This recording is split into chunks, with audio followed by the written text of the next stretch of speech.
এই মুহূর্তে যে ব্রেকিং নিউজের দিকে নজর রাখবো, রাজ্যে আইন শৃঙ্খলার অবনতি, নিষ্ক্রিয় পুলিশ, প্রতিবাদে পথে মতুয়ারা, মুখ্যমন্ত্রীর পদত্যাগ দাবি, গাইঘাটা থানার সামনে অবস্থান। সামিল রয়েছেন কেন্দ্রমন্ত্রী শান্তনু ঠাকুর, সুব্রত ঠাকুর, লকেট চ্যাটার্জি। সরাসরি চলে যাবো আমাদের প্রতিনিধি টিটপের কাছে। টিটপ, গাইঘাটার থানার সামনে অবস্থান, এই মুহূর্তে ঠিক কি আপডেট রয়েছে?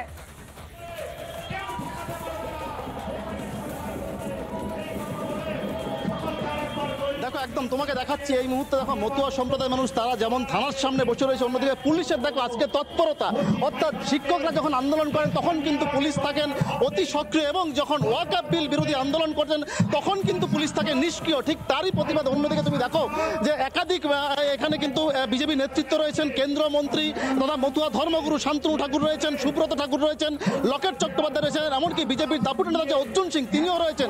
অর্থাৎ তারা কিন্তু এখানে এসে তাদের যে গণ অবস্থান, সেই গণ অবস্থানের তাদের যে প্রতিবাদ, সেই প্রতিবাদের ভাষা তারা যেমন বলছেন, অন্যদিকে মতুয়া সম্প্রদায়ের মানুষ তারা কিন্তু রাস্তায় বসে। তুমি দেখতে পাচ্ছ যে যশোর রোড, এটা তুমি দেখো যে যশোর রোড প্রায় অবরুদ্ধ বলা চলে, কারণ মতুয়া সম্প্রদায়ের মানুষ তারা এখানে বসে তারা কিন্তু প্রতিবাদ করছেন। তাদের বক্তব্য, যেভাবে মুর্শিদাবাদে হিন্দু সনাতনীদের উপরে অত্যাচার করা হয়েছে, যেখানে হিন্দুরা অর্থাৎ পশ্চিমবঙ্গে থেকে তারা যেভাবে নিজেদের জায়গায় নিজেরা অর্থাৎ যে একেবারে সচেতনভাবে থাকতে পারছেন না, তারা নিশ্চিত নন, সেখানে দাঁড়িয়ে যেভাবে অত্যাচার করা হয়েছে, ঠিক তারই মূলত প্রতিবাদ তারা করছে যে তারা কেন এখানে অর্থাৎ পশ্চিমবঙ্গে তারা কেন নিজেরা নিজেদের জায়গা নিজেদের ভূমিতে তারা কেন থাকতে পারবেন না, তারা প্রতিবাদ করছেন। তুমি দেখো এই মুহূর্তে কিন্তু মঞ্চে দাঁড়িয়ে তারা এখানে কিন্তু একাধিক নেতৃত্ব, তুমি দেখতে পাচ্ছ, আমাদের দর্শকরাও দেখছেন যে লকেট চট্টোপাধ্যায় তিনি কিন্তু মাইক্রোফোন হাতে নিয়েছেন, তিনি ইতিমধ্যেই বক্তব্য শুরু করেছেন।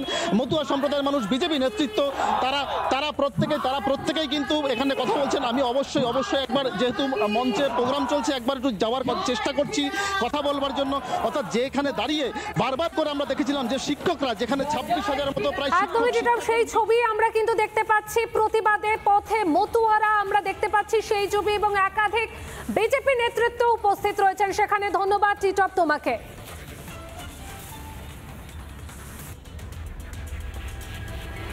তৃণমূল নেতার গাজোয়ারি, জোর করে দখল করা হয়েছে বসতবাড়ি, আর প্রায় দীর্ঘ 2 বছর ধরে অসহায় পরিবার ঘর ছাড়া। এমনই চাঞ্চল্যকর অভিযোগ মালদাতে, যেখানে তৃণমূলের পঞ্চায়েত সদস্যের বিরুদ্ধে অভিযোগ, যদিও সমস্ত অভিযোগ অস্বীকার করলেন তৃণমূলের পঞ্চায়েত সদস্য।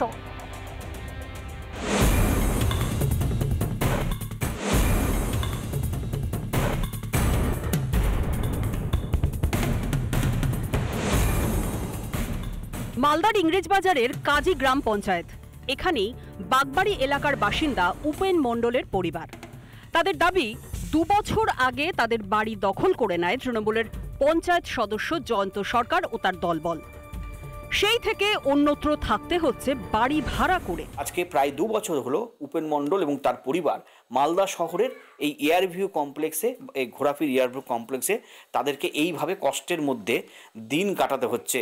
আজকে তারা নিজের বাড়িতেও প্রবেশ করতে পারছে না, ভয়ে আতঙ্কের মধ্যে রয়েছেন।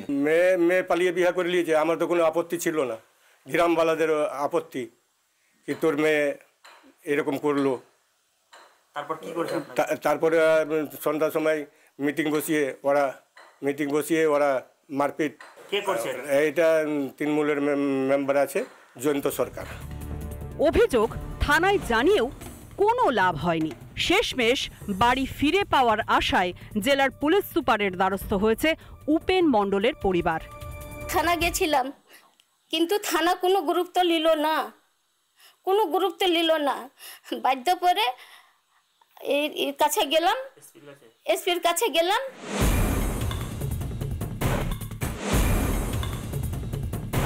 গোটা পশ্চিমবঙ্গ জুড়ে তৃণমূলের এই কালচার চলছে, মালদাতেও সেই কালচার।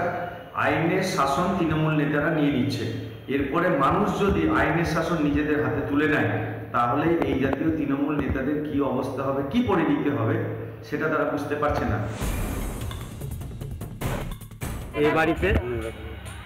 এই বাড়িতে মানে অসামাজিক যেটা হতো, সে পাড়ার লোক দেখেছে, বা এর জন্য নোংরা কাজের জন্য হয়তো করেছে, পাড়ার লোক সমাজের বিরোধিতা করেছে। আর যেটা আমার উপরে যা ওরা যে বাড়ির যে মিথ্যে অভিযোগ যেটা করেছে দখলের, এটা পুরোপুরি মিথ্যে কথা, ভিত্তিহীন, পুরোপুরি মিথ্যে কথা।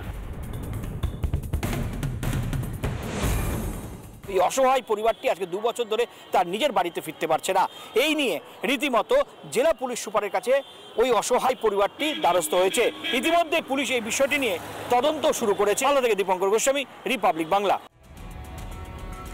স্কুলে নেই ফ্যান, নেই লাইট, এমনকি ভাঙা দরজা, ঠিক সেইখানেই চলছে পঠন পাঠন। এমনই বেহাল দশা জগৎবল্লভপুরের প্রাইমারি স্কুলে। রাত বাড়লে সেখানে আবার বসে মদের আসর। স্কুলে অসামাজিক কাজকর্ম, তারপরেও কেন হাত গুটিয়ে পুলিশ প্রশাসন?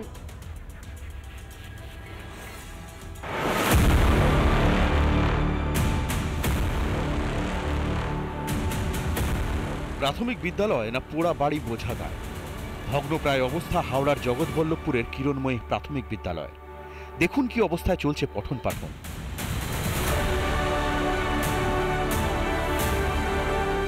ভগ্নপ্রায় দশা স্কুলের ছাদ। তীব্র গরমের মধ্যেই পড়াশোনা করতে হয় শিশুদের। ছাদ ভেঙে পড়ছে, স্কুলের ছাদটা একদম খারাপ হয়ে গেছে, একটা ফ্যানেরও ব্যবস্থা নেই, জলের পরিষেবা সেইভাবে নেই। বাচ্চারা টয়লেট করবে এরকম নর্মালি রাস্তাঘাটে যেখানে সেখানে করতে হচ্ছে, দরজা সেটা পর্যন্ত ভাঙা। স্কুলটি শুধু বিপজ্জনক বাড়ি হিসেবেই দাঁড়িয়ে নেই, রাত বাড়লেই স্কুলে বসে নেশার আসর। বহিরাগতদের মোচ্ছব করার জায়গায় পরিণত হয়েছে এই স্কুল। অভিভাবকেরা একাধিকবার অভিযোগ জানিয়েছেন, কিন্তু ব্যবস্থা নেই কোনো। হ্যাঁ, অত্যাচার হয় এখানে, সব কিছু মানে খেয়ে দিয়ে সব ফেলে, মাংস তারপরে গুটকা সব থুতু ফুতু সব পড়ে। যে মেন গেট পুরো ভাঙা, রাত্রিরে এখানে বসে মদ জুয়া অনেক কিছুই চলে। এলাকার ছেলেরাই করে, তার সঙ্গে বাইরের ছেলেরাও থাকে। দীর্ঘদিন ধরে বেহাল অবস্থায় প্রাথমিক বিদ্যালয়।